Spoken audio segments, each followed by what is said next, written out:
안녕하세요, 리치노마드입니다. 오늘 주식시장은 영 상황이 좀 안 좋았던 것 같습니다. 코스피도 0.9% 정도 내렸고요. 코스닥이 2.3% 하락을 하면서 시장의 분위기가 매우 안 좋았습니다. 특히나 외국인은 지금 6월 달 들어서는 사는 날보다 파는 날이 훨씬 더 많은 것 같은데요.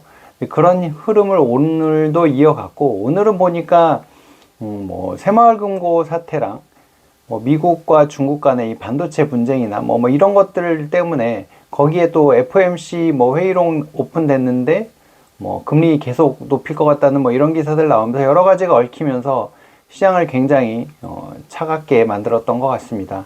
이런 날은 사실 주식 얘기해봤자 별로 좋은 얘기 나올 것 같지 않고요. 어떤 구독자분께서 제가 여태까지 이제 재테크를 하거나 공부를 하면서 뭔가 후회되는 일이 없었냐 이런 질문을 해주셔서 그 얘기를 한번 해볼까 합니다. 만약에 제가 이런 것들을 먼저 알았더라면 지금 자산이 한 100억쯤 돼 있지 않을까 하는 약간 그런 희망 섞인 생각을 해보면서 얘기를 해볼까 합니다. 제가 이제 재테크에 관심을 가졌던 거는 사실 저희 부모님을 보고 주변 사람들을 봐도 뭔가 회사를 다니면서 그 월급으로 부자가 되고 행복하게 산다? 이거 그렇게 쉽지 않은 얘기인 것 같아서 그냥 평범하게는 살 수 있겠지만 내가 원하는 만큼 자유를 갖고서 살 수 있기는 쉽지 않겠다라는 생각 때문에 이제 재테크 공부를 했었는데요. 뭔가 길잡이가 없었기 때문에 그냥 닥치는 대로 했던 것 같거든요. 그래서 어떻게 보면 그냥 열심히 모으고 책 이거 괜찮을 것 같다 저거 괜찮을 것 같다 이렇게 해서 대충 했던 게 아니라 제대로 좀 공부를 하고 구조를 짜고 운용을 했더라면 조금 더 부를 빨리 키울 수 있지 않았을까 하는 생각이 듭니다.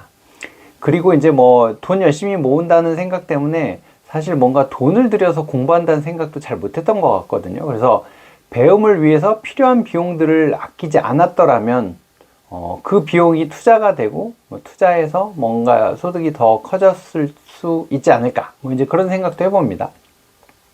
그리고 멘토를 정해서 열심히 좀 가르침을 구했더라면 혼자 헤맸던 시간을 좀 줄일 수 있어서 더 빨리 좀 뭔가 이룰 수 있지 않았을까 하는 생각을 해봤거든요.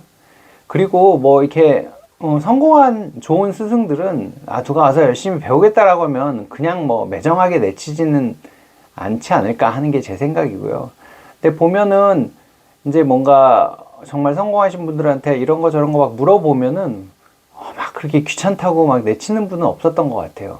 오히려 이거 물어봐도 괜찮을까? 저분이 귀찮아하지 않을까? 이러면서 이제 우리가 좀 위축되는 부분들이 있는데 잘 활용해 보는 것도 좋은 방법이지 않을까 싶습니다.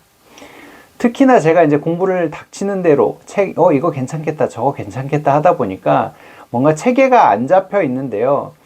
사실 요즘 이제 시간이 조금 많아지면서 이리저리 공부를 하고 유튜브도 보고 책도 보고 하다 보니까 사실 이제 조금 더 경제 공부를 일찍 잘 해놨으면 굉장히 좋았겠다라는 생각을 많이 하거든요. 그래서 예전에는 이제 경제학자 분들이 나오는 채널이나 프로그램 보면 재미없는 얘기 한다고 제껴놨는데 요즘은 그런 채널들을 즐겨 봅니다. 그래서 보다 보니까 경기에도 봄, 여름, 가을, 겨울이 있고 그 봄, 여름, 가을, 겨울에 맞는 이제 투자 대상이 있다라는 게 있더라고요.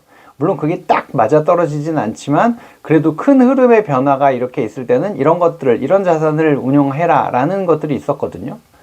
코스톨라니의 달걀 모형 이런 것도 있던데 이제 금리가 올라갔을 때 내려갔을 때 경기가 성숙했을 때 침체했을 때 어떤 자산에 투자해라 이런 것도 있고 그러니까 어찌됐든 큰 틀에서 경기가 움직이는 거에 따라서 어떻게 대응하면 좋다라는 그런 것들이 있는 거죠. 근데 이런 걸 전혀 모르는 상태에서 저는 투자를 했으니까 그냥 닥치는 대로 열심히 모으는 거지 약간 이런 분위기였고 부동산을 언제 사야 좋은 건지 주식을 살 때 어떤 종목을 어느 시기에 사야 되는 건지 주가가 떨어졌다가 이제 이런 시기가 왔을 때 좀 공격적으로 들어가야 되는 건지 달러를 언제 사야 되는 건지 이런 거 전혀 모르고 했었거든요. 근데 이제 조금씩 보이니까 이런 걸 내가 예전에 좀 더 알았으면 이런 생각을 하고 내가 아는 누군가는 내가 이렇게 겪었던 시행착오를 겪지 않았으면 좋겠다, 좀 알려줘야지 라고 생각하는데, 사실 저한테 물으러 오는 사람이 없습니다. 제가 물어보는 사람한테는 제가 아는 거 다 가르쳐 주고 있는데 생각보다 제가 좀 까칠하게 생겼는지 어찌는지 모르겠지만 사람들이 저한테 잘 안 물어봐요. 최근에도 어떤 구독자분께서 저한테 뭐 문의하셔갖고 통화 한 20분 동안 하면서 제가 아는 것도 막 다 설명해드리고 이메일도 장문의 이메일 답변도 해드리고 그랬는데, 그렇게 하시는 분들이 생각보다 많지 않거든요. 하여튼 그렇습니다. 또 한 가지 얘기는 투자 공부의 어떤 범위를 제한하지 말았으면 하는 생각이 있습니다. 제가 이제 부동산은 특히나 이제 재테크 초반에는 부동산은 돈이 많아야 할 수 있는 거라는 생각 때문에 공부조차 제대로 안 했거든요. 근데 나중에 이제 놓고 보니까 그때만 해도 이제 뭐 분양권 거래나 이런 것들이 활발하게 되던 시기여서 분양권 거래라든가 갭 투자, 재건축 투자, 뭐 경매 등 다양한 방법으로 뭔가 구조를 짜서 할 수 있다는 거를 사실 잘 몰랐어요. 그리고 내 돈이 다 있어야만 투자를 하는 게 아니잖아요. 뭐 전세도 있고, 아니면 대출을 받아서 운영을 하고, 뭐 방법은 여러 가지가 있는데, 그런 걸 공부를 안 해놓으니까 이제 모르는 거죠. 그래도 이제 막연하게, 그래도 큰 돈을 벌려면 부동산에 투자해야 되는 거 아니야? 라는 생각 때문에 이제 실거주 목적 말고 투자용으로도 이제 한두 번 이렇게 해봤었거든요. 근데, 그렇게 뭐 성공적이진 못했어요. 물론 다행히 운이 좋아서 아주 뭐 이렇게 뭐 망해 먹었다든가 이런 건 없었지만 선방은 했는데, 지식이 부족하다 보니까 이게 한계가 있는 거죠. 이건 더 들고 갔어야 되는데 팔아버린 것도 있고, 아니면은 하여튼 이제 그런 아쉬움들이 좀 남는, 팔았어야 되는데 안 팔고 붙들고 있다가 까먹고 있고 뭐 이런 것도 있고, 하여튼 공부를 다방면으로 좀 했어야 되지 않을까 하는 생각을 하거든요. 특히나 이제 이 경기의 변화, 아까 봄, 여름, 가을, 겨울 얘기했는데, 경기의 변화에 따라서 주식이 유리한 시기, 채권이 유리한 시기, 부동산이나 금, 달러 자산이 좋은 시기가 있는데, 다 잘할 수는 없지만, 그래도 좀 알고 있으면 그것들을 활용을 해서 부를 키울 수 있는 시기를, 그러니까, 계속 꾸준히 늘릴 수 있는 시간을 벌 수 있지 않았을까. 이게 좋을 때만 이걸 하고 이런 게 아니잖아요. 이게 좋을 땐 이거 하고 저게 좋을 땐 저걸 하고 이런 식으로 하면 되니까 말이죠. 코로나 시기에 왜 그렇게 모든 자산의 가격이 올랐었는지 사람들이 그냥 주식이 오른대 하고 막 덤벼드는데, 그게 아니고 돈을 많이 풀었으니까 자산의 가치가 떨어지면서 버블이 생긴 거였거든요. 그리고 그 이유를 제대로 알고 움직인 분들은 빠질 때 먼저 나올 수가 있었던 거죠. 물론 그 타이밍을 정확하게 맞추지 못하니까 막 올라가는 시기에 곧 빠질 겁니다, 곧 빠질 겁니다 하면 이제 사람들이 저렇게 초친 소리 하냐고 막 뭐라 그랬지만, 사실 그분이 맞긴 맞았거든요. 시기는 정확하게 맞추지 못해도. 하여튼 그런 거를 이제 여러 가지 지표들로 확률적인 이러이러한 확률에 의해서 이런 것이 일어날 겁니다라고 하는 얘기들을 경제학자분들도 하시고 했었는데, 사람들은 막 비난만 했었거든요. 근데 그런 걸 보니까 이걸 알아야 되겠구나라는 생각을 하게 됐더라고요. 그리고 코인도 저거는 무슨 가치도 없는 건데 왜 저렇게 비싸게 거래돼 이런 생각으로 아예 쳐다도 안 봤는데, 그것도 좀 공부를 했더라면 비트코인이나 이더리움 같은 그래도 좀 뭔가 이 시장의 중심에 있는 종목들은 샀을 수도 있지 않을까 이제 이런 생각도 좀 해보고요.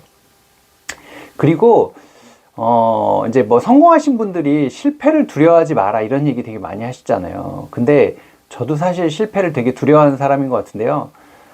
특히나 이제 대부분의 사람들은 질문 한번 해보세요 그러면 질문조차 좀 두려워하잖아요. 저도 마찬가지인데, 엉뚱한 질문하면 망신당하는 거 아니야? 이런 생각도 하고, 중간이라도 가야지 이런 생각 하는데, 뭔가 우수한 학생이고 싶은, 중간은 가는 학생이고 싶은 그런 컴플렉스를 극복해야 되지 않나 하는 생각을 합니다.